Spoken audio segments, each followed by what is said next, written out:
Hello, everybody. How are you doing on this Monday evening? Are you feeling more safe and comfortable after a Sunday where you weren't subjected to watching Mitch Trubisky and the Sour Patch Kids? I sure am. I feel rested, even though my team seemingly sucks, but that's okay. We're gonna spend a little time here talking about our beloved Pittsburgh Steelers. Maybe we're gonna take a little trip around the league. Let's just talk some football for a little while here. And I actually, as it happens, I have two guests joining me here today. One is stepping in to fill in a little bit here. My good friend, Mr. Big Steeler Mood. Are you there? Hello. Hello. Thanks for joining us on 5 Star Radio. And it looks like our typical co-host, Mr. Gage Ryan, seems to be here on time. Gage, are you there? I am. I actually screwed up the timing here, so that's my bad. Oh, that's okay. Gage was supposed to be joining us a little later, but we got 3 people right off the bat. So for the next half an hour, let's just get at it, and then we'll go from there. Gentlemen, how do you feel after a weekend of not watching the Pittsburgh Steelers? Big Steeler Mood, I know you had a little bit of a little field trip this weekend, huh? Yeah, made one of our typical trips to Charlotte for the Panthers game. I was telling you a little bit before the show, it felt good. That's actually the first time I've gone to a Panthers game in Charlotte and seen them win a game, so that was actually pretty cool. Nice. But the whole time I was sitting there, I'm like, man, I know we could do this. They weren't even that good, and they still won a football game. So, it kind of hurt. I was excited for my girlfriend and everything, but on the inside, I was just kind of like, dang. It does kind of feel. It does kind of feel like everybody sucks. I watched that Sunday Nighter last night, and I like a defensive battle as much as anybody, but man, it doesn't seem like anybody's any good right now. Yeah, I slept through that one. And I woke up and saw the score, and I said, yep, I made the right decision. I was just leaning in because, no Steelers. The thing about this show is I don't get to, watch as much football as I used to, because, I got to spring right into making it. But, and Gage, how are you doing, my friend? How was your weekend? It was better when I wasn't staring at the TV sighing the whole night. So I actually was able to get some sleep, and I was able to hang out with my brother. It was a good weekend, when I wasn't having to worry about Mitch Trubisky being my starting quarterback. Oh, I hate worrying about Mitch Trubisky being my team's starting quarterback. Do either of you guys feel any different about that situation after this week? Even though I think they still kind of stunk, we do have to acknowledge Trubisky was a little better, right? But I feel. I was on your show week 1, pregame show, and I was pretty Mr. Positive. So after week 3, I've completely 180'd. I feel like Mr. Negative right now. I may not say it a lot because I try to still be positive, but I can't help but feel negative right now. It was good to not be the negative one in the room for the change. It's tough. Gage and I have been talking about this as an ongoing thread, which was that, we're not Gage necessarily, but me specifically, usually I'm the one who's kind of telling people to be positive. And I was talking about it on Twitter this week because I was getting into a kerfuffle with somebody. Your grammar. What's that? I said your grammar, man. It gets me every time. Yeah. I've never even heard that word before. Anyway, somebody was kind of, bugging me a little bit because they were saying I was being so negative and all this kind of stuff. And the thing is, I remember back to 2020, and there was this very specific period when the Steelers were going 8-0, 9-0, 10-0, and there was this dialogue around well, are they not winning good enough? Do you guys remember this? And I was just kind of dude, they're 11-0. We watched Duck Hodges play quarterback last year. Just enjoy it, because it's probably the last run we're going to get. And now I feel like I'm in the exact opposite position where it's people week 1, everybody's well, but we won. And I'm yeah, but we got 5 turnovers and we scored 23 points. And we still should have blown that game, in fairness. They really could be 0-3 right now very easily. Steelers football past couple of years has kind of been like, would you rather have a half cup full of grape juice or a half cup empty of prune juice? Like, you have to choose your perspective. It is like, it's kind of the worst thing about it right now is that, like, they're just not putting out a product that's like really a lot of fun, and I hate that because it's my job to, like, you know, put out highlights and make jokes about it and whatever, but like, man, it's hard to make a highlight video full of punts. Yeah, exactly. I mean, he's just like, he's gonna let Presley Harvin, you know, punt his freaking leg off, and he's having a great season, by the way. Let's give that guy a round of applause. I feel like he's had a much better start to this season than he had last season. Very fair. Yeah, I mean, somebody in the chat changed the channel. They commented this on a video earlier, but I had seen this too. Third down conversions. The Steelers are 13 of 39 through 3 games. They have run 174 plays to their opponents running 231, and they have lost time of possession 79 minutes and 33 seconds to 113 minutes and 27 seconds. Almost like if you can't control the ball, you're going to lose. Yeah, or even come close to controlling the ball. Yeah. I How guess do you have 5 turnovers and still lose the game if it wasn't for a bad snap? It is rough. But I do want to, in the spirit of people trying to, you know, everybody now is hopping over this side where we've been since week 1, where it's like, okay, Mitch Trubisky, what are we doing here? But I feel like maybe we should talk a little bit about, like, how do you think you turn this thing around? And I've seen a lot of the conversation. I feel like the conversation around Kenny Pickett is getting kind of confused and muddled a little bit, because I don't know about you guys, but my point about Pickett playing and starting was never had anything to do with Kenny Pickett making the Steelers better in 2022. And I feel like that's a misconception that's happening now in this dialogue. Like, I don't really care if Pickett makes the Steelers better in 2022. I kind of think they suck right now anyway, and I just think you should be giving the kids some playing time. Do you remember when? Oh, sorry. No, I'm saying no. I was just gonna say, you got to think whether it's Mitch or Kenny, we're gonna be a subpar mid-level team right now, just purely facts. So it's just better to get Kenny out there and get experience while, you know, the going's getting tough. So. Yeah, do you remember when, what was it, Urban Meyer freaking had half of his first team reps going to Trevor Lawrence and half of his first team reps going to Gardner Minshew? That's honestly what it feels like Tomlin's doing for me, and it doesn't surprise me because Tomlin almost always makes the wrong decision at first. And, like, I don't know, man. Like, why are you throwing Mitch Trubisky out at this point? What more do you need to see? Like, the Bengals game, I think, was a perfect example of, like, he'll tantalize you with some good throws, and he'll be not horrible for a game or two that makes you think that he'll be better than he is, and then he goes right back to being terrible. The more I think about it, we should have, you know, like Tom likes to say, the signs are in the pudding. The second they made him captain, we should have known they were going to ride him out a lot longer than most of us would want to.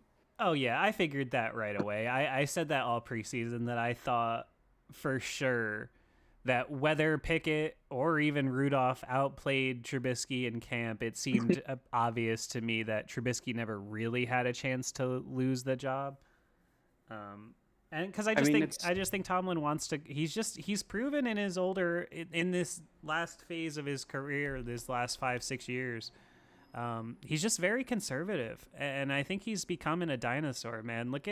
I'm not saying the Chargers are doing the right thing, you know, with their injury situation there with Herbert, but, like, man, you watch them or the Chiefs or whatever, they go down swinging.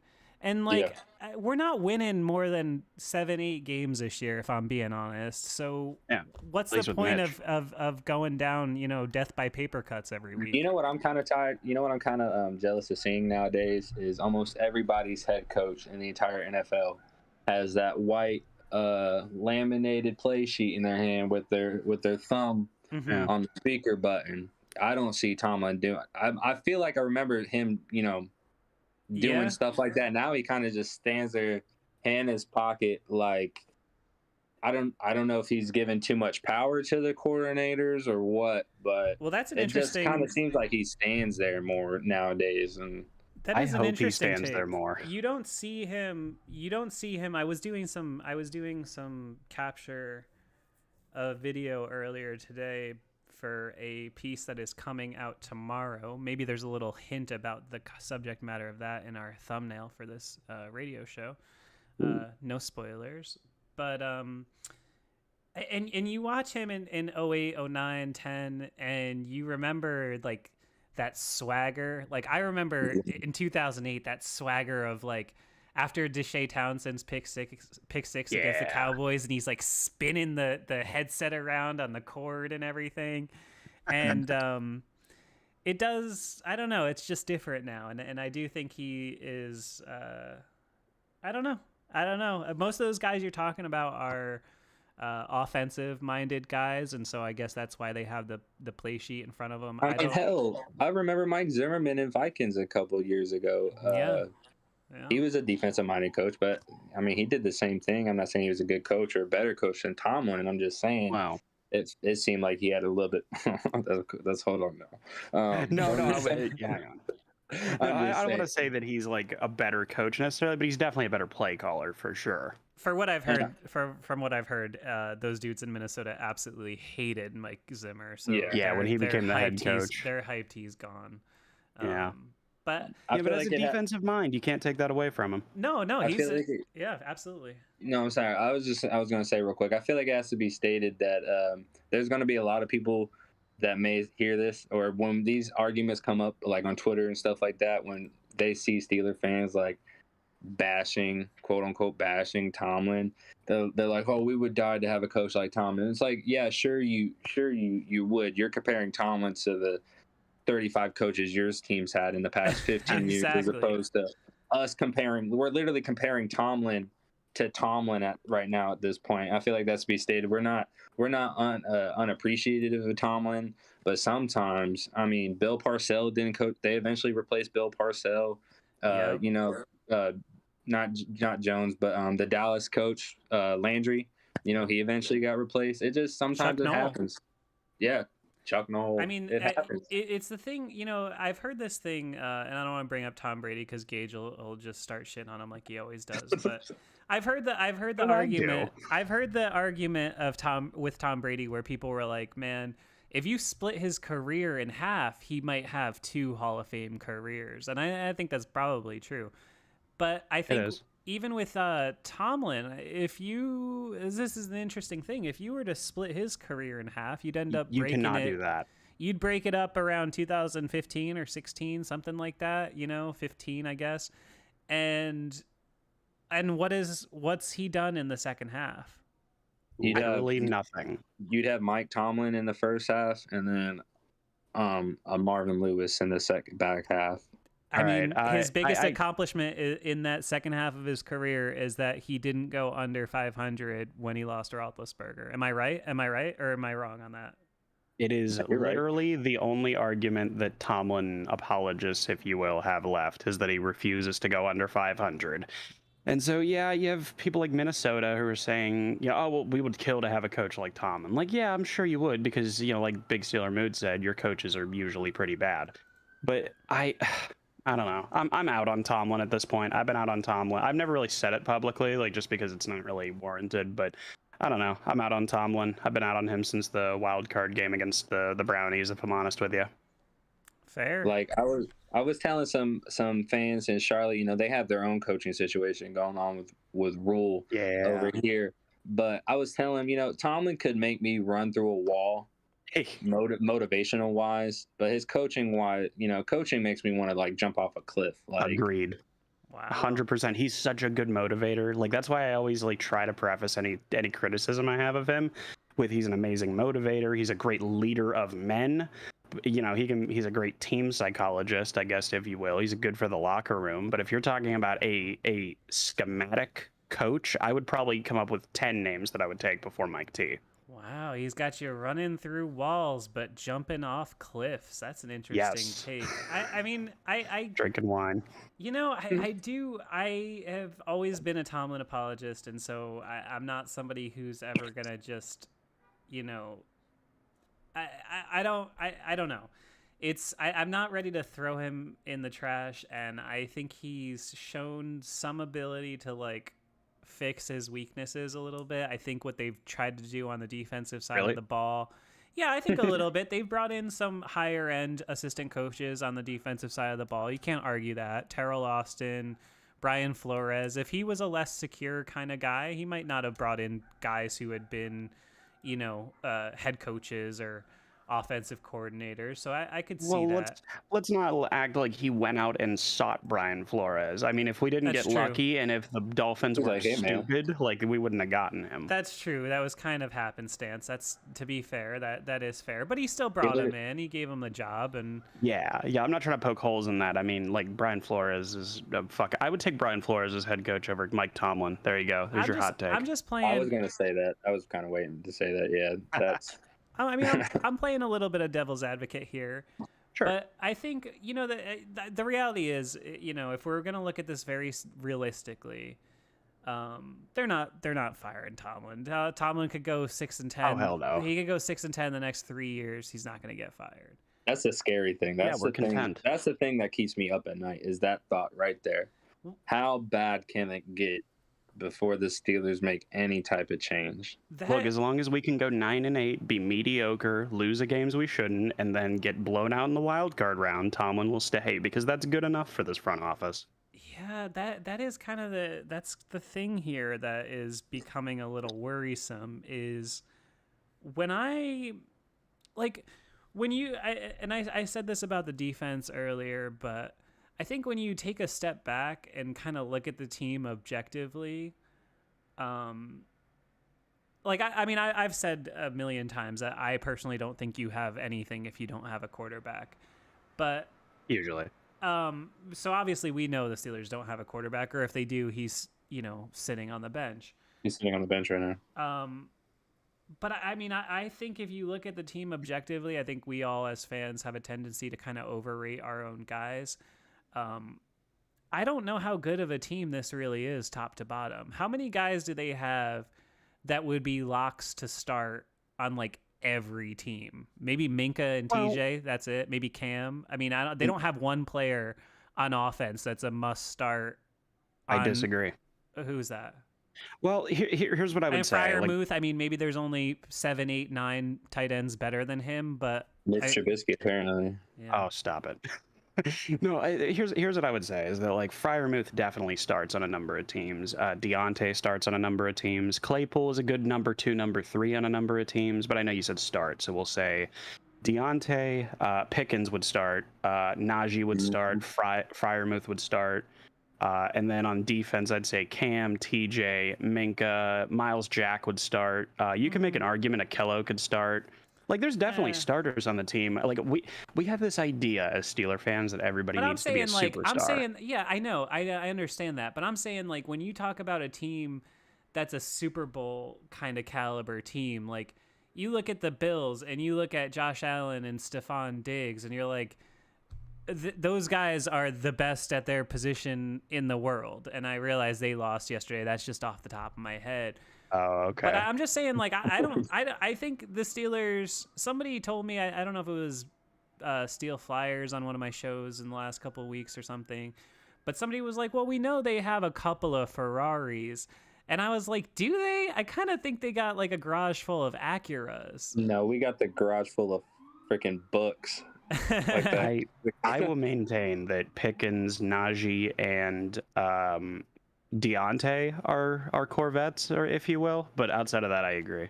Yeah, I just think it's tough. It's tough for me to say it, you know. And I've gone back and forth on Deontay. I think I've ultimately settled at a place where, I just don't think Deontay is like a high level number 1 wide receiver. That's all. I'd say he's an upper tier number 1. He's a really good number 2. That's my honest opinion. When you go back and you watch the stuff that Santonio or AB did, And I know That that's drop setting the he had bar on high. that one deep ball, that drop he had on that one deep ball is exactly why you can't say he's like an elite receiver. He's not an elite receiver. He's really, really, really good. He's an elite route runner. That is exactly it. He has one X factor, which is that he is, as you say, an elite route runner. But man, I don't know if push came to shove, you tell me it's the Super Bowl and I need one guy on the other end of a pass. He's probably the most likely to get open. I don't know if he's the guy I'm betting on making the grab, though. I agree. And I just kind of don't trust him. He has a tendency to kind of break down as the year goes on. I won't say break down, but like people were arguing with me actually last time I said that. But let's be honest, is like the last number of drops that Deontay had last season were in the last 2 or 3 games of the season. So I think that's when it matters most. But like Deontay is. I feel this is the perfect phrase for Deontay Johnson. Inches from greatness. Like if he has so few things to work on, and he would literally be Antonio Brown. I will say that on here, and I will take the smoke for standing by that statement. The one excuse I could give him is the past couple of years, you could excuse him for having a somewhat lack of not focus, but of enthusiasm at the latter half. Well, he also didn't really have say what you will about Canada. At least he has like a consistent scheme to learn. Like whereas before it was Finkner, and it was he there for? No, he wasn't there for Haley. He was there for like Finkner's first year, I think. Yeah, he was there for Finkner's second year, actually, 19. Yeah. Oh, right. Okay, so yeah, I mean he's had bum coordinators. Now he has a slightly less bum coordinator, at least, which is something, I guess. No, I would agree, and you could definitely make the argument he's getting open. You can make the argument that he hasn't had really high-end quarterback play really at all in his career. He's had check down merchants. Yeah, I don't know. I don't know. I don't know. I'm not trying to... Those deep balls, practice makes perfect. And he's, when you get one of those, it's like if you showed up to a court to play, some basketball, and you just immediately hopped into a game instead of just like getting some jump shots in, like you're going to be cold. Or if you don't get past the ball enough, you're going to get cold. It's the same thing with them. Like if you're not getting that look multiple times, you're not going to build that muscle memory. Yeah. You have somewhat muscle memory as a natural athlete, as a natural receiver doing it over the years. But I mean, there's a difference. No, that's a great point, and I really like that because I've said that about Najee a little bit, and I've gotten some laughs. But like, he's missing. People are like, "Oh, he's missing holes. He's missing holes," and I'm like, was he seeing any holes in August, like at all? Like he's probably honestly not used to it, and I think that falls under that same classification there. Yeah, he's been getting stuffed at the line for a while, so seeing open holes is probably weird to him. But like Deontay, like it reminds me of AB, like when you were saying about AB a second, like about getting in rhythm and about how there's certain athletes that kind of just get better as the game goes on. I think Deontay could maybe be one of those guys, and it was kind of similar sort of with AB. A lot of people have this idea that like we just kind of went out and just threw it deep to AB every time, and sure, we had games like that, but if, Steve, you remember as well as I do, that it was 84 on a crosser. That was the big route. It was 84 on a crosser. It was a cheat code. You couldn't cover him because who the hell was going to cover AB in man coverage? Impossible. And so well, that's true. But like outside of that, like I feel like if Deontay fixed his drop issues, he literally would be that kind of weapon for us where you throw him in man coverage, you might as well just give up already. Yeah, I don't think we're comparing him to somebody that I've gone on record saying is I think the best skill player of the last 20 years. So I mean that's lofty comparison, and I don't mean to be negative, but I just don't think he has the physical sort of strength, and I also don't think he's just an insane person. I think, you got to take the totality of the person in, and the reason AB was so good is because he was an insane person. So great people are always crazy. Yeah, I mean, great artists. I mean, especially like, it has to come from somewhere. There's a reason there's a reason normal people don't, catch 650 passes a day or whatever it is. But yeah, I mean, so all right, then that brings me to the other point though, because we were talking about Najee a little bit there. Do either of you guys have any concern about about these issues that people are talking about with him. I will say one thing. I'm not scared of him as a rusher. I think he gets better as the season goes on because he did last year, which was surprising for a rookie. One thing I'm concerned about, though, for a big dude, I kind of think he sucks in blitz pickup, and I just think that's inexcusable because I saw Le'Veon do it at a much smaller size. I think. Yeah. Go ahead. I usually go first. You go ahead. Go ahead. Yeah. So sorry, there's like a second delay, man. My internet is just terrible. I apologize, everybody. It's okay. But yeah, like when it comes to, like I already lost my train of thought. Actually, go ahead. It's okay. What do you got, Big Steeler Mood? No, don't do it to me too. Okay, no, I was gonna say, one, to cover the latter half of your thought there. I do see him be a little bit poor in the pass coverage sometimes. I also see him flipping that dude on his head in that one. True. So I do think there's promise. You know, they're not going to ask him to do that a lot. He's only been in the NFL for 1 year. I think we've seen plenty of running backs, you know, as they mature, they get a lot better at pass blocking because they realize it's more of a fundamental need.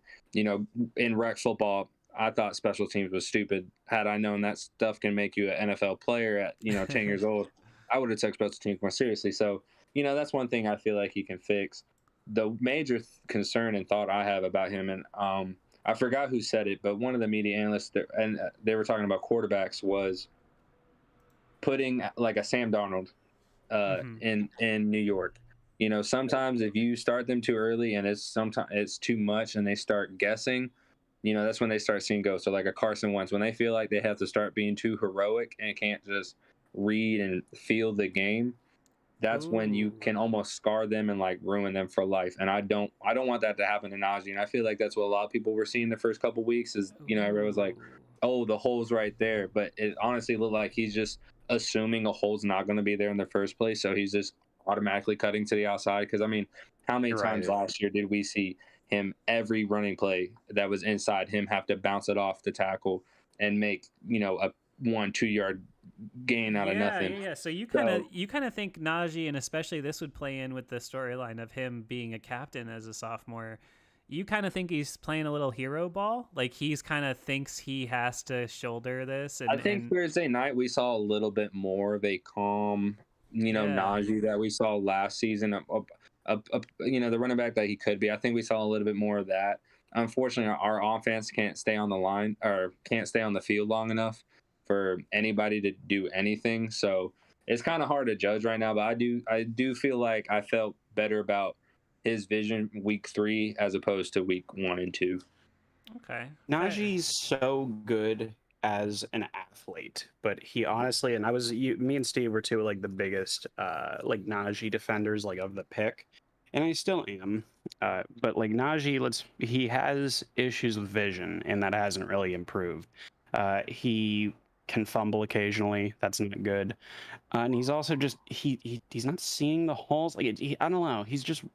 I would be more worried at this point in time right now as we sit today. I'd be more worried about ruining Najee than I would Kenny Pickett. Ooh. Because Najee had a way worse line to deal with. Like our line, unpopular opinion, our line has actually been halfway decent. Has not been bad. If you're using the offensive line as a you're not watching.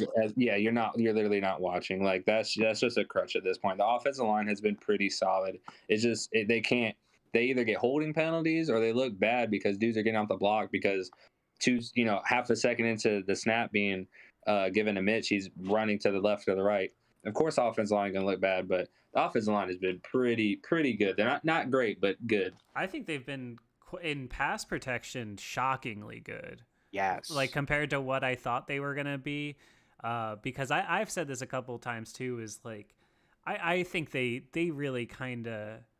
I think it was known that they didn't really want Roethlisberger to come back last year. I think they were ready to move on, and I think they kind of just.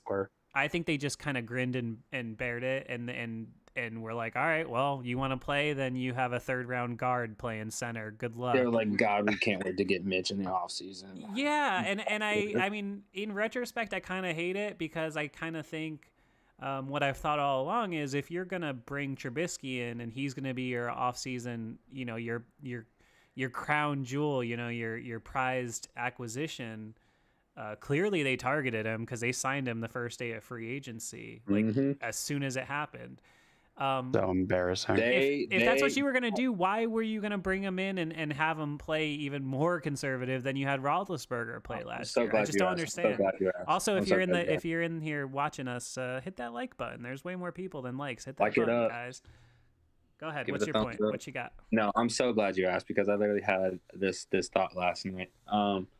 Them signing Mitch Trubisky day one of free agency is literally them living in their fears. I feel like they felt like it was going to be a short market, and I feel like that they thought, just like everybody thought, that the NFL draft was going to go the same way that it always does, and that they were going to not be drafting the quarterback position. So I feel like they jumped the gun, got the quarterback they felt like they could ride with for at least a year until the next quarterback class. Yep. And then pick 24 comes around, and they're like, holy cow, the guy next door is literally still on the board. We obviously have to get him. You can tell that video of Tomlin and them walking into the office. They were shocked. They were fucking shocked. Freaking shocked, dude. Yeah. Because that literally and I was too. I saw that yesterday. I think that's a very fair point, and I agree with you. I've said that before. I don't think they intended taking a quarterback in the first round. I think Tomlin probably liked Willis and Ritter and those guys. Yeah. And I think they would have thought about them in the second or third. But I don't think it was their plan to take anybody in the first, because I think we all agree, right, that we all kind of thought somebody, in my case, I thought it was going to be Carolina. We all thought somebody was going to fall in love with Pickett and draft him like 7, 8, 9, right? I did, for sure. He was a guy who got projected as high as like number 6 overall.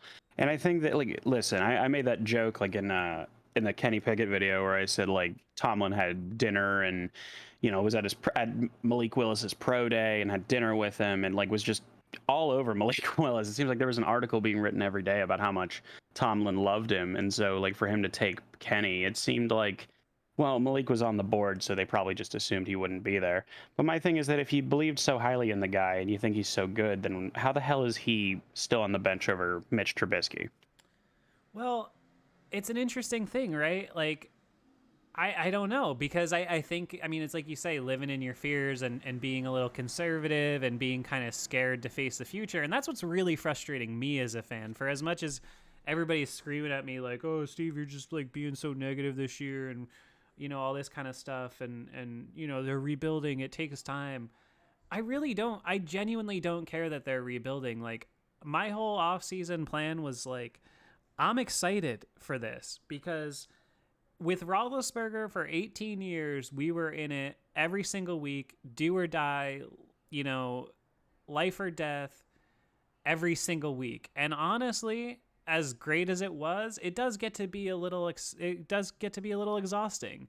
I don't talk about my other fandoms here, but like, some of the other sports teams I follow in different sports, like, I've watched rebuilds, and you know what? It can be kind of fun when you're just like, oh, is this guy going to get some playing time? Is this guy going to get better? And blah, blah, blah, blah, blah. And what I hate about the 2022 Steelers is that, like, we're not getting to see that with our guy, which is Kenny Pickett. I mean, the reality is if the Steelers, if they have a quarterback on their roster who's going to win a playoff game, it's Kenny Pickett, and it's only Kenny Pickett. And so everything else just kind of feels like a waste of time. Exactly. And like it reminds me of the Eagles when they took Carson Wentz number 2 overall. Did they fucking sit him and have the backup play his whole rookie year? No, because Doug Peterson isn't a dinosaur like Mike Tomlin is. Yeah. I'm not saying he's a better coach, don't get me wrong. I'm just saying. And it kind of seems unforgivable when you realize the whole selling point of Pickett was always that, okay, he's pro ready. Yep, exactly. He's not necessarily the highest ceiling, maybe, but he has the highest floor. I feel like that was the sort of, the overall kind of book on him. And it just kind of, I don't know, Trubisky's not getting clobbered. Ben was getting clobbered way worse in the first month of the season, and he was getting rid of it way faster. So if that tells you how much better the line is being, and he couldn't run. So I don't know. I kind of... as much as I don't care if Pickett makes them better this year and right now, I kind of think he probably just does, just by virtue of being a more talented player. He's got that dog in him. It's true. I mean, it really is. So, all right. So I do want to get like just my little like objective here, and we'll go kind of around the table, big Steeler mood, then we'll go to Gage. What do they do? Like what? Forget like what Tomlin's actually gonna do, because I think we all think he's gonna stick with Trubisky. Do we all agree he sticks with Trubisky at least to the bye at this point? Correct.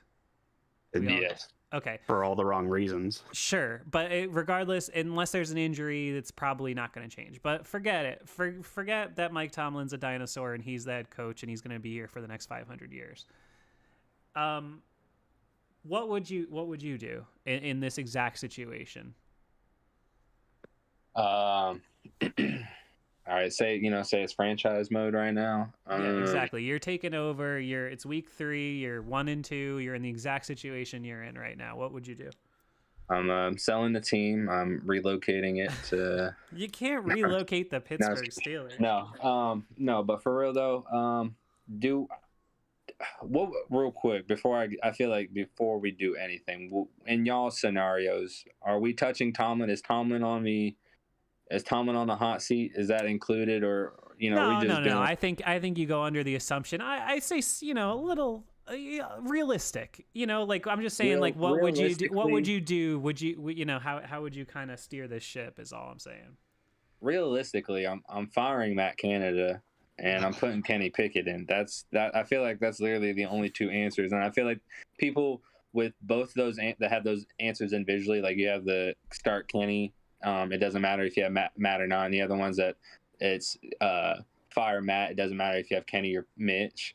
Both sides are right. Like literally both of those things have to happen. Like you have to start Kenny, and you have to fire Matt. But I feel like most importantly, you have to at least start Kenny, because I saw this tweet earlier, and it made perfect sense. I thought it was stupid at the time, but now I'm seeing it. Maybe 2 years later since it happened, it seems to be paying off. Is that year, the year the Dolphins drafted Tua, Fitzmagic wasn't having a bad year. No, he was playing good. They were winning a couple games. Yeah, they still benched him and went with Tua just because they knew that kid needed to get his toes wet. I feel like we should do the exact same thing. Yeah, and I just think, I mean, I love that point, and I heard that Dolphins. I'm out. What's that? I heard Ryan say I'm out as soon as I mentioned Tua, so I'm not sure how he feels about that. Oh. No, I mean, I'm with you, and I hear that, and I think the thing that I kind of hate is I hate this idea of you're gonna ruin Pickett. Okay, because the way that I see it is, if he's going to be ruined by a few bad starts and getting hit a few times and all that, then he ain't it.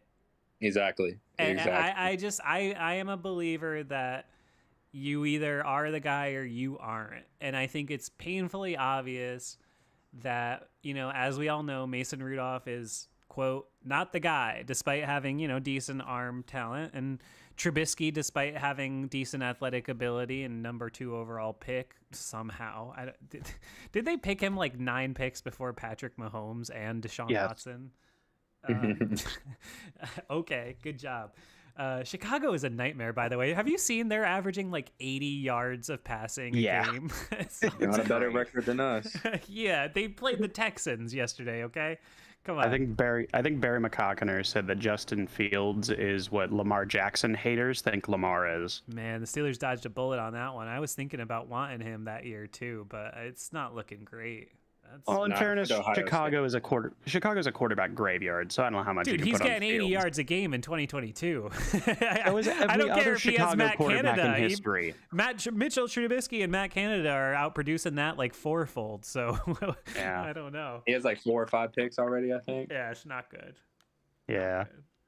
All right. So that's fair. So you're big Steeler mood. You're 100% in on just ditch Canada and put Pickett in and just go at from the there. bare minimum, at least put Kenny, and that's what I would do at least. Like if you feel like if you feel like you just need to ride the year out with Matt, I understand. But like if it was up to me, like you said, if it's up to me, I'm firing Matt Canada.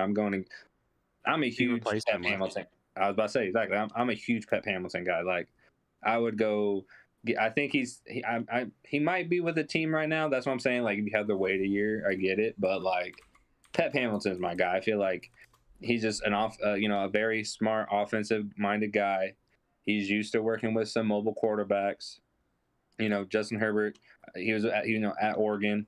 I just feel like he'd be able to do a little bit more with a younger quarterback than whatever it is Matt Canada's trying to do with this. We might as well run the veer at this point. Like, yeah.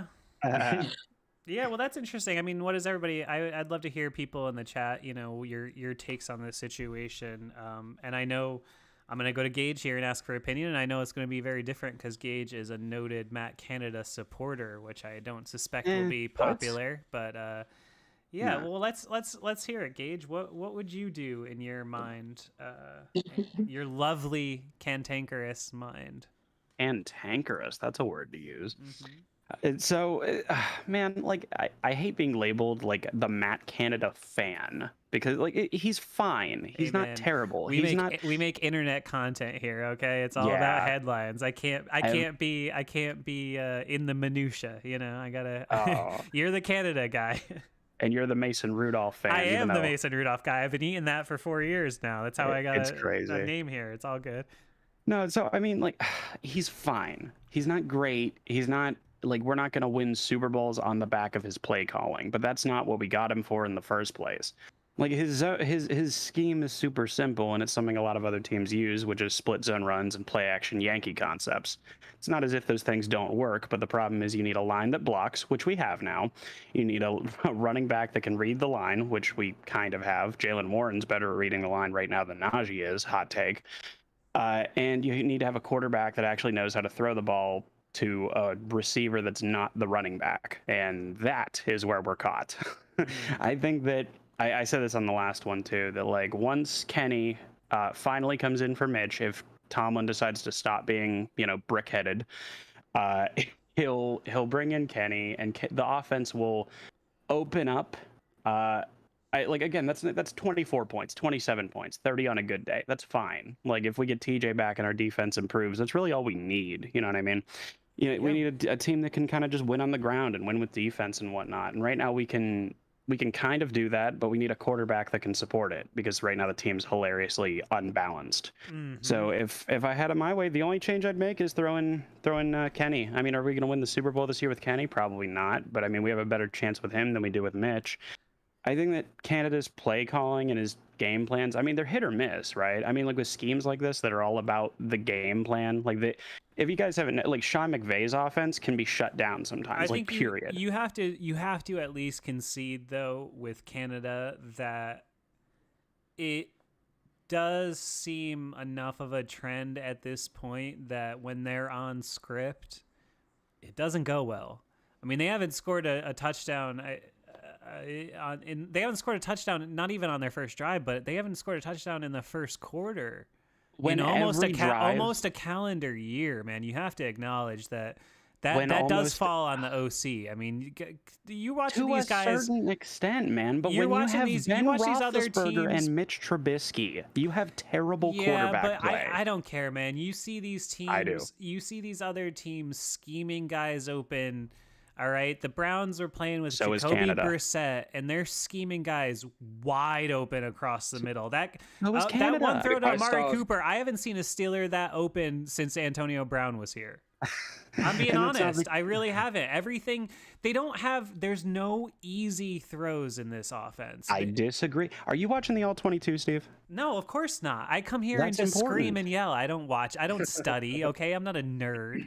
Well, there are guys. I've been saying it. I've been screaming it since week one. Deontay's streaking down the field. You have George Pickens streaking down the field. George Pickens, especially in week 1 or 2, was burning those defensive backs, and he was doing it almost every goddamn play.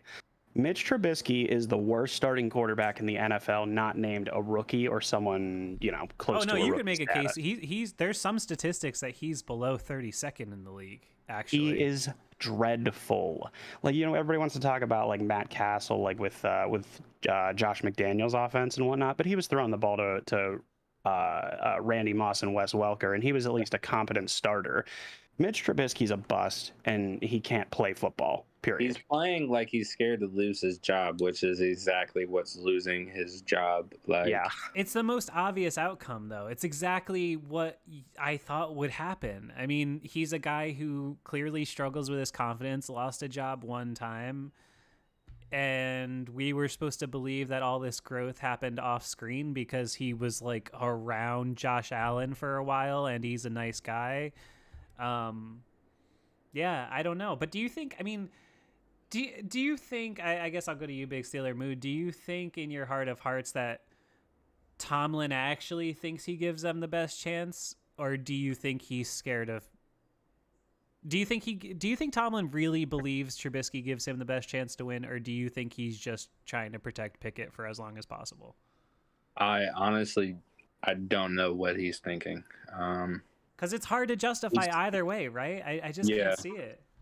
He's a hard one to read. And to you don't even have like prior moves to go off of in this situation. Yeah, exactly. Man, I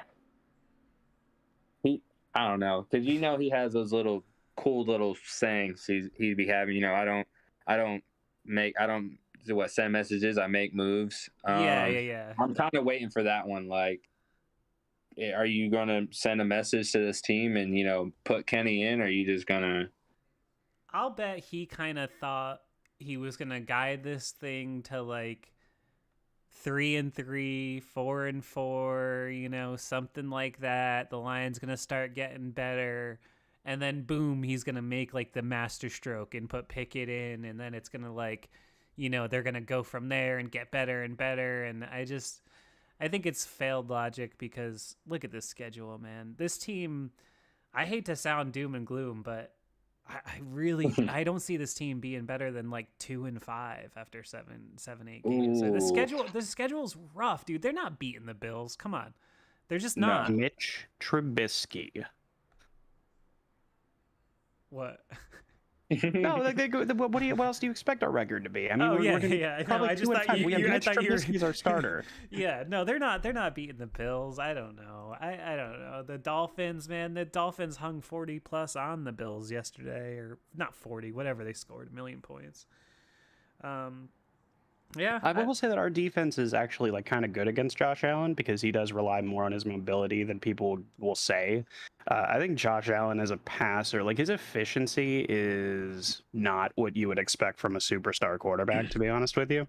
And our defense tends to be pretty good at containing mobile QBs. So yeah. I think that actually if we were to win any of these games, I think we would have a better chance against the Bills than you might think. But I don't know. We're still probably going to be like 2-5, 3-4. Yeah, I was about to say that's the thing. We do pretty good against mobile quarterbacks, but it's quarterbacks that can just kind of like Jacoby Brissett. He literally sat back and just dotted us up for 4 quarters. Tom Brady with legs. Well, we've been talking a lot about the offense. Can we talk about the defense a little bit? For sure. I feel like the defense gets a little bit of. You're not trying to rush out of here, by the way, are you? I only had you booked for half an hour, but you're I am. All right. Yeah, I'm about to say I'm on hanging 10 right now. Okay, let's go. No, I will say that the defense is getting like a little bit of a pass on everybody because the time of possession is so poor. Yeah, but I mean, these past 2, like literally, is it? You tell me TJ goes down and y'all pitch your pants like? Yeah, I agree, but I do ride a little bit of that. It goes both ways, and they are having such a hard time sustaining drives that.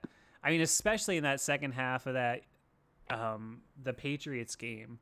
I mean, they needed one successful good drive that took up 5 minutes, and they probably win that game. And I don't know. It's so hard, and they've been doing it now for so many years with so little offense that I'm not giving them a total pass because I do think the defense ultimately has been, I think, the more disappointing unit because the offense, I think we all kind of expected to suck. So I wouldn't say it's disappointing. It's about what I expected.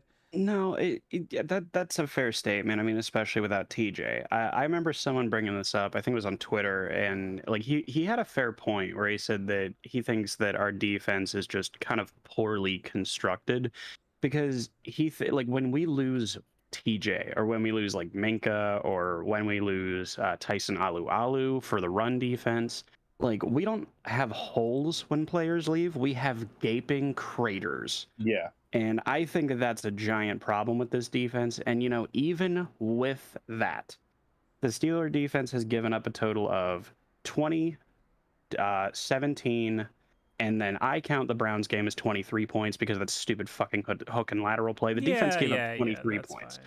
So 23, 20, and 17. And that is without TJ Watt, and that's with them losing the time of possession battle by nearly half. So I'm not blaming the but defense. you know, I gotta say though, I think you have to take numbers like that with a grain of salt because with how bad our offense is, nobody's scared of us. And so, you know, teams like the Browns and the Patriots who rely on the ground game, even the Bengals to an extent. We stopped the Bengals though. Yeah, no, for sure. It was fully loaded. You know, they did good, whatever. Well, but I'm saying is that we're losing these paper cut battles. That's definitely true. Mm-hmm. No, continue. I'm sorry. No. I think it's you can look at the total points scored and everything and say that like, okay, you know, on paper they're still doing okay, but then you look and I mean, what did the Patriots put up against the Ravens yesterday? Like 36 points or something like that in a loss. They scored in the mid 30s, right? I don't know. I was asleep.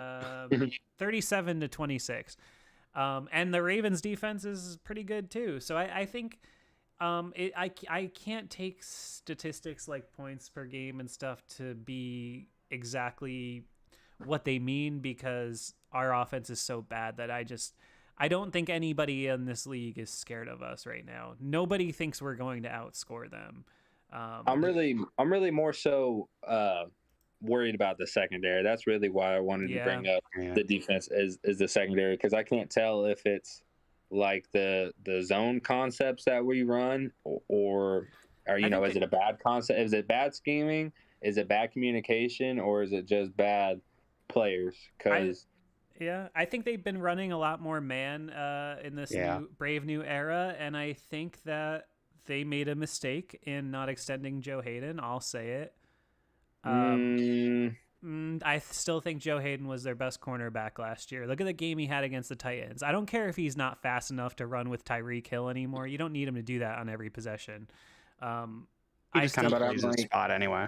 What's that? Like if he's still that good, like why he's retired now? Like nobody he had the opportunity to be signed. Nobody I don't think signed he him. wanted to play on a 1-year deal. And I get that. You know, whatever. He probably had some time away and was like, whatever. But he wanted an extension before last year and didn't get it. So, you know, whatever. I think they made a mistake. They were trying to be forward thinking, moving to a younger guy with Witherspoon, and they gave him the deal instead. I don't think that's paying dividends. I don't believe in him at all. He better never, ever, ever get cooked like that again. Dude, he's been getting roasted all year, okay? Even in the win, he was getting cooked a little bit. I got serious questions about him. Who? About Witherspoon. Oh, yeah. I think it's just a little bit of flawed construction. You know, back to what I was saying about the Steelers having a bunch of Acuras.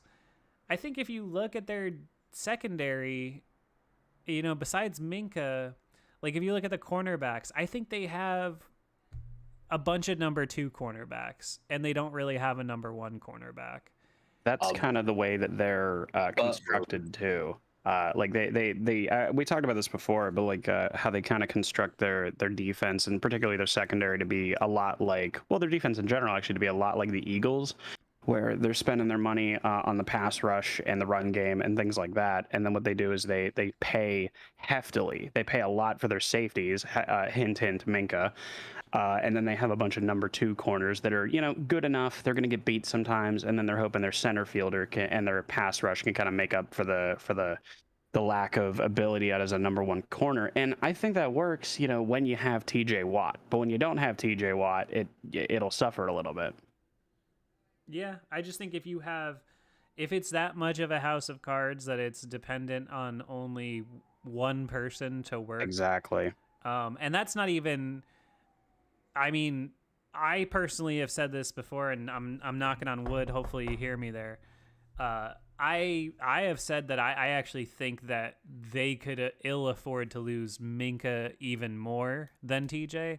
And I actually think this would be a worse defense without Minka and with TJ than it is right now without TJ and with Minka.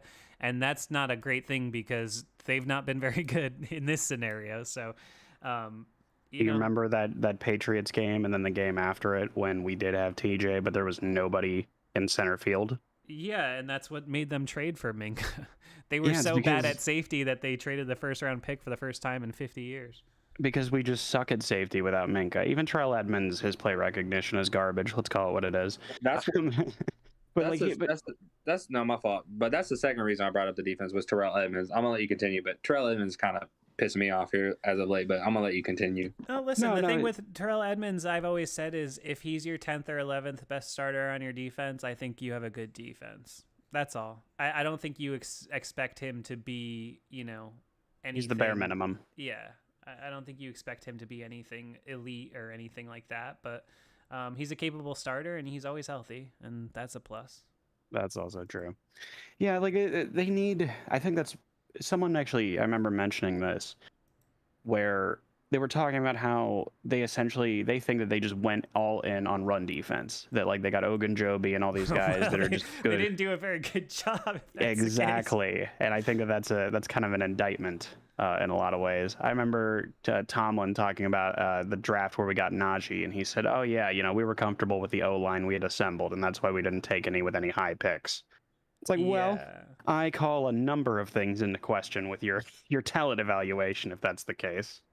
Yeah, I would concur with that. I still kind of, I don't know if you guys think about this, but, like, I thought at the time, and even though he's turned out to be great, I thought at the time that Freiermuth was a luxury pick that they couldn't really afford, and I did too. I think it's probably a mistake that they took him with Creed Humphrey still on the board.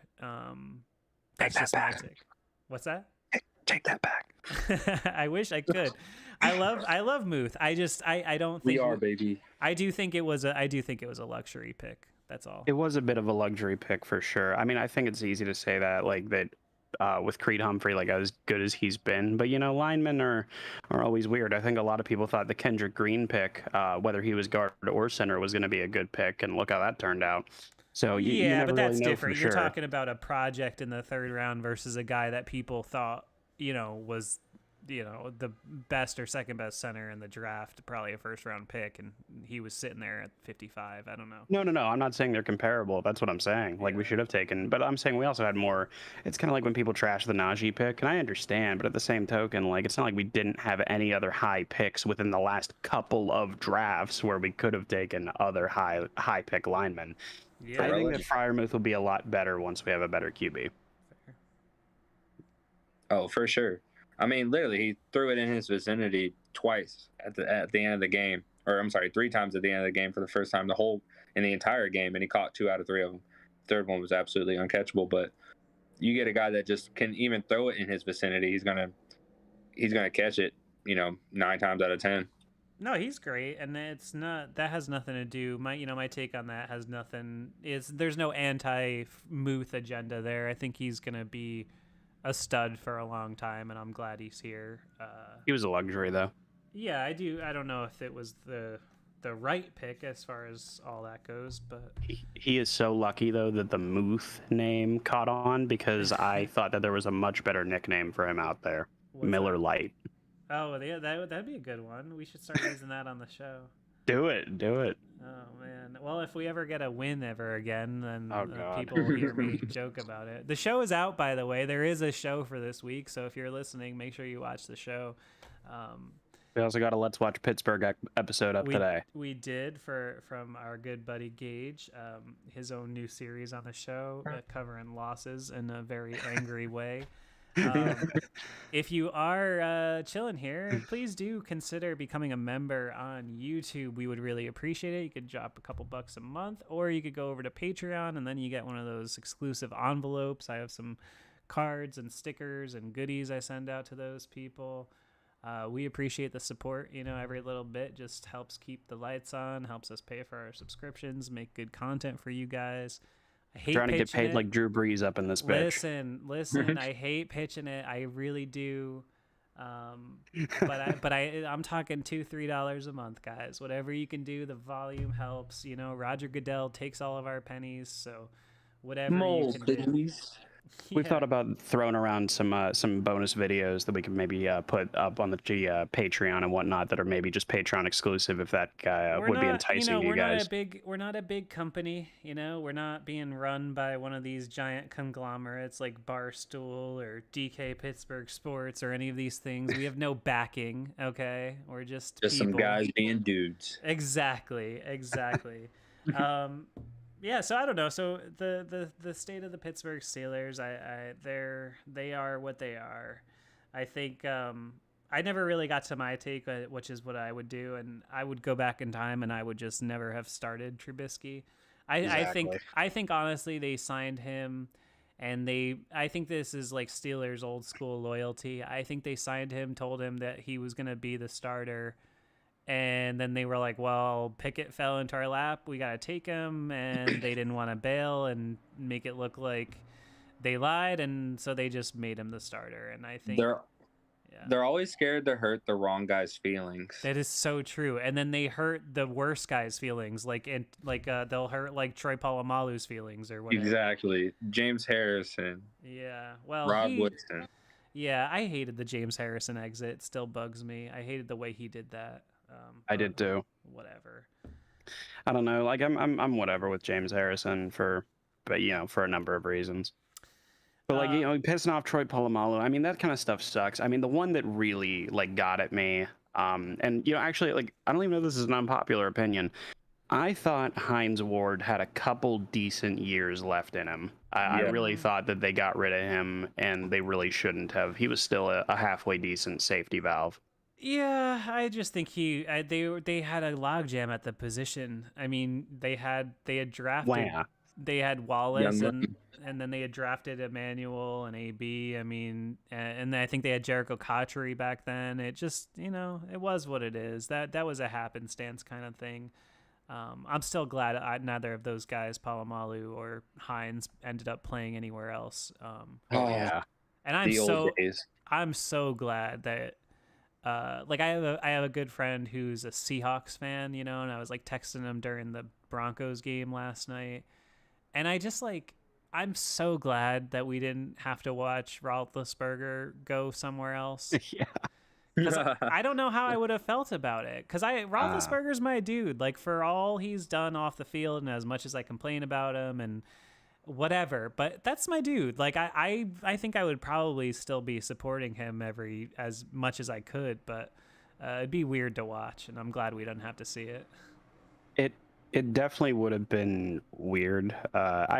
Ben's legacy is always very complicated with me because on one hand he did take us to 3 Super Bowls, he won 2 of them, and he was our longest reigning player, but there's also his off the field issues that kind of made me want him off the team after 2010, to be honest with you.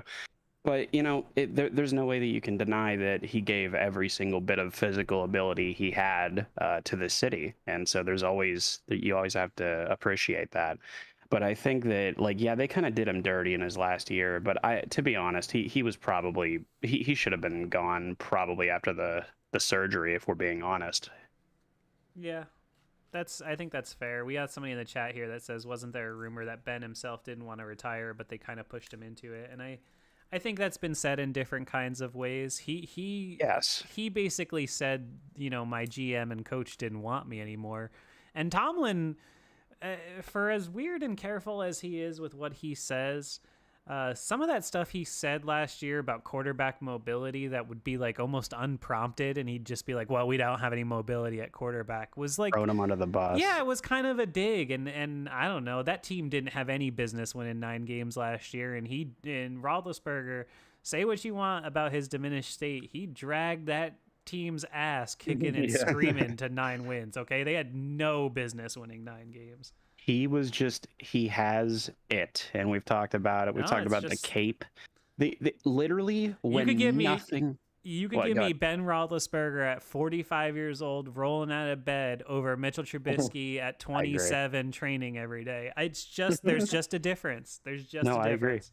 I agree. And it reminds me, like, in a weird kind of roundabout way of the 6th and final Rocky movie, where he's like this old fuck who just gets up, he starts training again, and he's like, I'm probably gonna lose, but I'll give it a shot. Yeah. But like Ben just had it, man, and like he reminded me very much of like when a old heavyweight boxer or something, right? When their power is gone, and you know how they say the power is always the last thing that goes. Even when Ben's quote unquote power was gone, he still just had that knack to get it done when it mattered most, and he did that unlike almost any other quarterback I've ever seen. I think if Ben had it his way, his career would have ended like the movie The Wrestler. Yeah, no.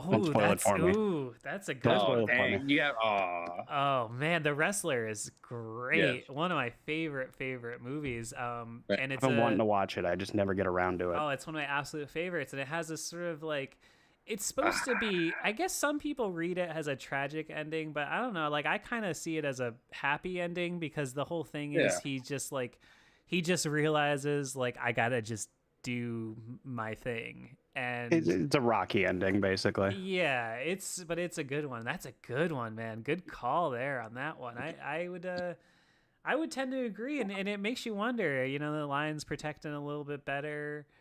I think this team at least is 2-1 if Roethlisberger was still here. I think they win the Patriots game with Roethlisberger. Oh, for sure. I don't know about this Browns game. They might have still lost, but that Patriots game, I think he pulls out. They need to check. How has no one checked the old Gunner muff? I didn't get to watch the game, but someone needs to check his bank account, see if he got suspicious deposits. He's a spy. Transferred to him. Is it just a coincidence that like guys like Patricia and Judge seem like okay coaches on the Patriots staff, and then they go to other staffs and they ruin teams? I don't know. Something to think about, I guess. Is 0-3 right now. And then they come right back.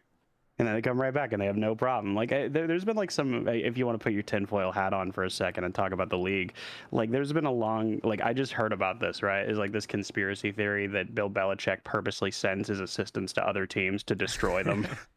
And it's like, listen, I'm not saying that's true, because it's probably not, right? But like, if any coach in NFL history were to do that, it would be Belichick, right? Oh, 100%. Absolutely. Without a question. I don't know. So here's I don't know if you can consider this a hot take. Ben with the Steelers right now is 2-1. Kenny, if he started from the beginning, we're 3-0. 3-0. Wow, you both think that without question? Yes, without question. I didn't even have to think about it. I kind of heard where he was going to go with it, and I kind of just guessed what the next bar would be, and Wow, what about people in the chat? Let me know what you think about that one. That's I don't know. I can't say we can't. I think he just lights a different type of fire underneath the player's ass, honestly. That is the interesting thing, right? Like, doesn't it just kind of, a guy like, I don't know. I think about this a lot because since I've been doing the show, like I kind of have to realize, I've had to realize that I've gone from being like the same age as a lot of players to now, like I'm older than pretty much everybody on the Steelers except for like Cam, I think. And it's just different generational stuff. And I think about the way that these kids are on social media and the way these sort of narratives happen. Not quite as much as in football as other sports. I think about basketball a lot and the way that people talk about certain things like, oh, Ben Simmons, he just can't shoot, and this all kind of stuff. And I just think about what a George Pickens like what his opinion of a Mitchell Trubisky would be, right? Like he's, even if he doesn't have a Twitter account or whatever, like he's scrolling social media feeds, right? Like he's got a burner. He's seeing what people are saying and talking about and where he's been before. And I just kind of wonder, like, do you think that makes a quantifiable difference? Like, do you think Deontay and Claypool and Pickens are in a different place mentally if they're trying to figure this out with Pickett as opposed to just trying to stay afloat with Trubisky? Absolutely, I do. Yes. Wow. Yeah, it's really just that simple. Like where Kenny, what he's people always ask, like, what's he great at? He doesn't have an elite arm. He's not super fast. He's not super athletic. He doesn't throw a super tight spiral. Well, he kind of does, but it's an elite spiral. Well. I mean, yeah, but he's not Lamar, right? Like that's what everybody says, is that he's good at everything. But I would say that what his best traits are is, one, his ability to put the ball in the right spot, let's say 9 out of 10 times, and his release. His release is also pretty quick. So I would say that those two things are enough to drastically change the production of the offense. Mm-hmm. Not to mention his ability to have that dog in him. Yeah. He just plays different on Sundays, man. I mean, like, have you seen some of his practice footage? He doesn't look bad in practice, but he doesn't look great in practice. And then you see him on any kind of game day, like that's in college or in the preseason. He just looks way better. He looks way more comfortable. He's just kind of that natural quarterback, you know? Some people can eat, McDonald's every day and, have 1,000 yards receiving. So, I mean. Yeah. Charles Barkley. I heard this great story one time about Charles Barkley where I don't know if it was during the Dream Team years or no, I think it was when he was on the Phoenix Suns. I forget. It was Jason Williams. I don't know, maybe a former basketball player. He was on the same team with Barkley. And he was talking about how, like, the guys would be doing cardio and they'd be guys like on bikes, on like, whatever, recumbent bikes, whatever. And Barkley would walk in like half an hour late with like a full like McDonald's big breakfast. And he'd sit down and he'd just start yelling at the guys that are like doing cardio, like, you're fat, you suck, you're ugly, you can't score on me, you're garbage. But I do think like Ben was kind of like that too. And we're talking about having it. And I think like, yeah, it does just kind of seem like it would be kind of different. And it's just, I mean, it's a lot of it is too that sort of just nonverbal element of all of those guys know that Trubisky is not the guy, and they've seen his tape. It could be tomorrow, it could be next week, it could be week 16, but they all know that he is not the guy who's going to be throwing them the ball next year. And that's got to affect your preparation and thought process. Who's got more rookie receiving yards right now, Romeo Doubs or George Pickens? Yeah, that kid from the Packers had a touchdown last night. I mean, come on. He's playing with Aaron Rodgers, though. That's what I'm saying, though. Like, yeah. No matter how old and weird he is, you can tell all those young dudes are gonna fight for him. Yeah, these dudes aren't even clicking with somebody that's almost in their kind of like own age group. Yeah, it's true. It's weird. I don't know, and it does seem. I don't know. I mean, maybe I'm reading too much between the lines, but it does seem like a lot of the comments do feel more like the players are out on Canada than they are on Trubisky. And I don't know, maybe I'm just reading into that, but just some of the stuff that they've said, it kind of feels like they're trying to say something without saying it. And I mean, don't you feel better about like maybe trashing like a coach's feelings than like a player's feelings? Because like you're a player too. Like you wouldn't want your teammate bashing you, no matter there's been I've been in team situations where like, yeah, God, that dude sucks, but no one's gonna tell him that. You're like, damn, coach shouldn't have done that call. It's the coach's fault. Like, I do think they're 100%. I think their hate on Canada is 100% true, but no player in their right mind is gonna like out loudly throw their quarterback underneath the bus. Yeah, that's a fair observation. It's always like just a bunch of blanket statements. Well, we got to do better, or this needs to go better, or we got to get more open. It's like you're never. There's like this brotherhood with players, like where they never ever under any circumstances throw their coach under the bus, or excuse me, throw their players under the bus. Like even when the New York Jets, when they had that game where they went cover 0 blitz on a Hail Mary situation and blew the game, I still don't think they blamed Adam, or they I don't think they blamed each other for that. And it's like, dude, just keep the guy in front of you and it wouldn't. I don't know. It's very weird, like blaming. There's like this division between the players and the coaches sometimes, and it's weird because we're not used to saying that under Mike Tomlin's watch necessarily. Well, I don't know. They're in that Killer B era. There was some comments coming out. Yeah, but I mean, Antonio Brown and Le'Veon Bell. Well, I won't put them in the same category. Antonio Brown is a fucking psychopath. So I mean, I don't know how much of that. I know. I miss watching. He may not always be wrong though. He may not just know how to say it in the right way. Even a broken clock. That's true. Sometimes I miss Le'Veon more. I mean, AB was great, but like Le'Veon, I liked watching Le'Veon play ball, man. I agree. Just the way he moved. He wasn't even like, I can't remember who said this. I think it might have been Brett Coleman, where he called guys like Najee, but I'll throw Le'Veon in this category too, where they're not even really like running backs necessarily. They're more just weapons. Like, I think that's kind of what the running back position is more like gearing towards, or these like Deebo Samuel kind of positions. And by the way, I'm not comparing Najee to Deebo Samuel, at least not yet. But I feel like these guys like Le'Veon, I feel like kind of broke the mold in some ways, because really Le'Veon, in my opinion, he didn't have the career longevity for this, but I still put him as arguably the best running back in Steeler history. That guy was amazing. Oh, that's a bold take.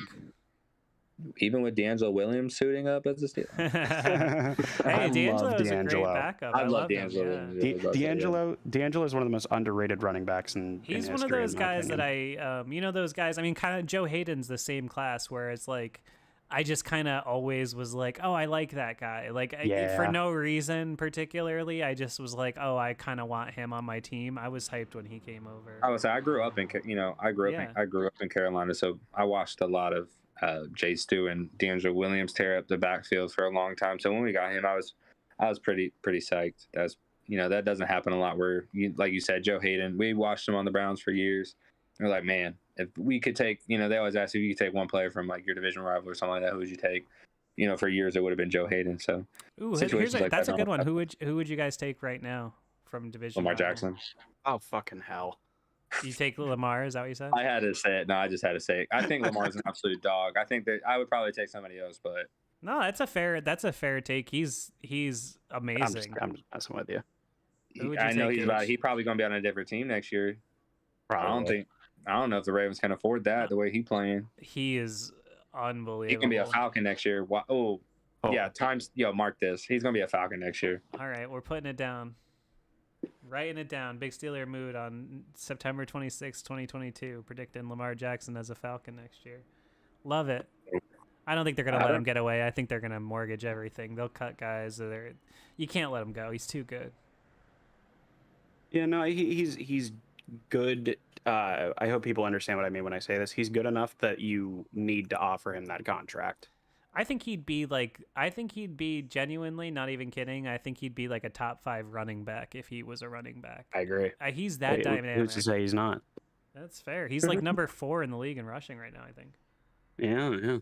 Like he always reminded me. I think I said this in the last one. He reminds me of like if Martavis or if Antonio Brown, if one of them was a quarterback. Oh man, that'd be crazy. I mean, that's what we have basically. I mean, you think AB couldn't take some of those read options for touchdowns? That'd be nice. He could do it. That would have been cool. Like you just throw AB in like the Wildcat, just say fuck it. My answer to the question, though, by the way, would also be a Raven, but it would be on the other side of the ball. It would be Marlon Humphrey. I love Marlon Humphrey. Yeah. I'm sorry. He just reminds me of like the next evolution of like what we had with like Ike Taylor, but with like ball skills. Like I just love that like physical cornerback who can do everything you ask him to do. I think he's a great player. I'd take what is his name, J.C. Treader, I think, or maybe Wyatt Teller, like one of the going up on the line. That's a good move. We like listen. I think that this line is actually better than it gets credit for. But I think if they took one of those like high tier linemen off let's say the Browns or whoever have you, You could Ronnie Stanley maybe tackle. Yeah. I mean, either way, and I mean, I think you could maybe talk about this as maybe one of the top 10 lines in the league, maybe for how it looks right now. All right, last thing, then we gotta get out of here. Just because we're on the division, which team not named the Pittsburgh Steelers do you think actually comes out on top in the AFC North when it's all said and done? Just after 3 weeks. The Ravens. Gage? They do everything. Everything they do well is everything we used to do well, and that's learn from their mistakes and recover and raise hell in December. We've kind of just. I hate to go back to. I sound like a broken record at this point, but so do they. We live in our fears, so we can't be like them no more. Yeah. I think the Ravens will be at the top of the division at the end of the year. Gage? No, it's really annoying because, like you said, that they run the ball well, they play good defense, they learn from their mistakes, they do everything that we don't do. We what is it? Tomlin has like a 3-7 postseason record since the Super Bowl run. But anyway, like he's just I don't know. Like if I were to say who were to take the North, I mean. I would say that like if they continue, it's probably going to be the Ravens.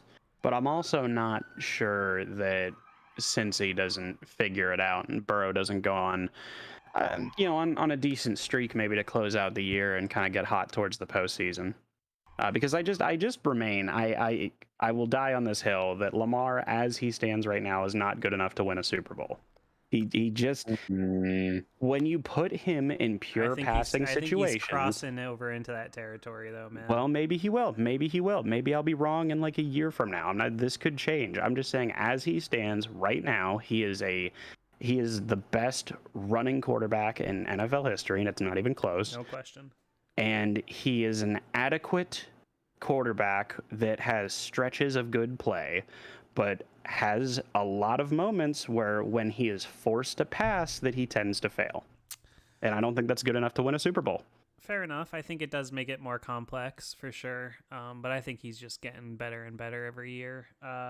Yeah, all that to say, I would agree with you, Big Steeler Mood. I think the Ravens top to bottom are the best team in this division right now. I think they figure it out, win the division this year. I think the Bengals are still a wild card team, and I think the Browns are. I think come October, I think they're going to start to struggle a little bit more without their quarterback. Eventually, they'll play some defenses that make it hard on Jacoby Brissett. But yeah, I don't know. Maybe the Steelers. Hey, maybe they put Kenny Pickett in, and bing bang boom. We'll see where we end up.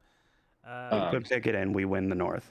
Ooh, hot take. I love it. Real quick, I know we're wrapping up. Maybe this is something I can drop and we can talk about later on, because it might be a little too early, and I feel like I'll probably get this might sound a little sacrilegious. I might get crucified for this. And I don't know the ins and outs of NFL organizations, but we talk about the coaching staff making decisions or not making decisions, or making the wrong ones. We talk about management in the same way, the front office. And at what point can we as fans start pointing fingers at the Rooney family for keeping us in the dark ages? Are we falling into, I hate to say it, are we falling into a Jerry Jones type era where... Okay, so you're swinging big on the comparison there, but I do get what you're implying. You get what I'm saying down? I know, like I said, I don't have much to back that. That's why I'm saying it's a little risky, but it is something I thought about as we've been talking. There's a lot of ways to point fingers, but that's why I said it sounds sacrilegious, and that's why it's kind of off limits to point fingers at the Rooney family. But what point? It all filters upward. And, that was my whole Tomlin video, which hopefully everybody here saw my Tomlin video. Not the present company, I mean the people watching, but hopefully you guys did too. But I think that what I was trying to say is that whatever you want to blame, whether it's Canada, whether it's Trubisky, whether it's whatever, you still have to ultimately look at the guy who's in charge. And the guy who's in charge, as we know it, is Mike Tomlin. He's kind of the head man. He's not a GM, but, our GM for the last 20 years just pieced out into retirement. Our quarterback for the last 20 years pieced out into retirement. So, Tomlin is the head man now for all intents and purposes. And I think you're just taking that same mindset and going one step higher. And I think it's an interesting take because when do you blame the person with power, or when do you start blaming the person that gave the person power? Exactly. And I mean, it's an interesting thing to point out that, you know, in the Art Rooney II era, not been as productive as the Dan Rooney era. You know, I don't know how much Dan Rooney was doing on a day-to-day basis come 08, 10, all that. I mean, he was bent over 90-degree angle and a million years old, so I don't know. But I'm just saying, like, it does. I think you have a fair enough point there, and I don't think it's sacrilege to start asking those questions. But I also, I don't know. It's so hard because, as you say, how do we know? Like I said, it's early, how do we know where, like, who's doing what and all this kind of stuff? I do have an interesting take that I put out earlier today, though, which was that I wonder. The depth chart thing has kind of stuck in my craw all year, and I just don't buy that was a mistake. I agree. Because I just can't see an organization like this, that they drafted a quarterback in the first round for the first time in 20 years. They know everybody's waiting with bated breath to find out every single piece of information they can about this guy. And they accidentally copied and pasted wrong in Excel and didn't correct it for 24 hours. I just don't buy that. No, Mike Tomlin lies all the time. And people are going to say that's like conspiracy theory stuff, but my true hypothesis, and I believe this, is that I think Tomlin would have been, I think that was the first one was the real depth chart. I think he had Trubisky as a starter, and I think he had Rudolph as a second string, and I think my hypothesis is that ownership was like, nah, you got to put Pickett in on the second one because we want him to be active. We want him to be involved in the day-to-day and so on and so forth. And I do believe that. I don't think that was a mistake. I just can't buy it. Why wouldn't they have corrected it right away? I don't know. It just seems weird. No, and I mean, here, the bottom line is that it's perfectly within Tomlin's kind of character to do something like that, where he's like, oh, okay, even though we took him in the first round, and even though our two guys in front of him may comparatively suck, we're just going to keep Kenny as a third string all year. We're not even going to play him. We're just going to completely ride it out with Mitch, and we're just going to completely block out all of the obvious and warranted criticism that would come with that decision. So, yeah, I totally buy that the first one was real, and I think that they just probably put him at second string just to shut us up. But I don't think it really has any real... Like, I think that if Mitch Trubisky were to get injured in the next game, God forbid, fingers crossed. No, I'm kidding. I never wish for injuries on 5-star. No, I'm kidding. I'm kidding. I never condone that. Even opponents, never. No, never. I'm 100% joking. No, but so if Mitch were to go down, I think you would see Rudolph before you would see Pickett. No lie. I just think that's where we're at with Tomlin, where he's just gonna. Well, Rudolph hasn't been active though. That's the only thing. He's been inactive. Oh, you know what? Yeah, that's right. I'm sorry. Yeah, I forgot the last couple games he's been inactive. So, I mean, that's something at least. But I wonder whose decision that was. It is. It's just, I don't know, just something to think about. It's perfectly within character. It does signal, though, to your point, Big Steeler Mood, a little bit of like, are we all on the same page? I don't know. But I guess we're going to find out. That's what the next 15 weeks are for. All right, well, we got to get out of here because I'm sure people are going to dart to go watch Monday Night Football. We appreciate all the people that have hung out and chatted with us today. You guys are the best. Big Steeler Mood, before we get out of here, anything you want to say to the folks? Stay positive, no matter how hard it is. Keep, you can have negative thoughts, but keep the positive outlook on everything. And follow your boy on Twitter at Big Steeler Mood. And that's about it. Yeah. We love it. That's good life advice too, not just Steeler advice. I like it. You're very positive. Gage, you're not very positive. What do you got to tell the folks? Oh goodness. No, I mean, when I think that we have the ability to improve. It's just a matter of will we. We'll see what happens. I think that when Kenny goes in, I think that we'll get better. When TJ comes back, I think we'll get better. I think that with the way that we are right now, there's a lot of room for improvement, and there's also a lot of things we've done well. It's a mixed bag.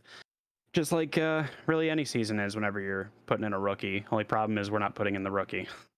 So But yeah, so I guess we'll see what happens. And also follow me on Twitter. You won't find a better Twitter account on all of Twitter.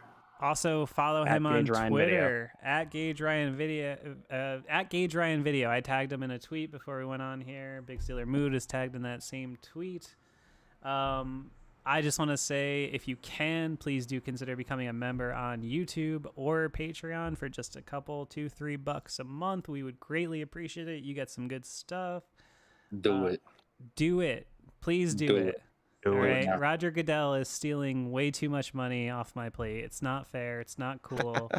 You guys are fighting the man if you join up with 5-star matchup. But genuinely, as always, I appreciate you guys.